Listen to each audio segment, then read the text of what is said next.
Păi ce vreau să vă anunț e că frumusețea asta nu mai e disponibilă.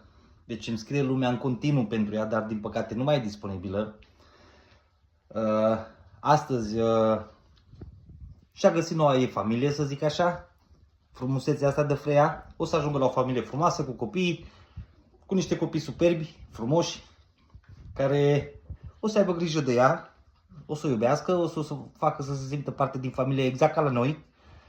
Păi eu știu că videoclipul cu ea au făcut foarte multe vizualizări, a făcut 200 și ceva de mii de vizualizări, 231.000, 230.000 deja pe acolo.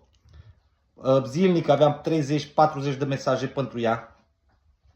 Doar că am fost nevoit din păcate să refuz câțiva dintre ei, că nu mi-au plăcut profilul lor de social media, să zic așa.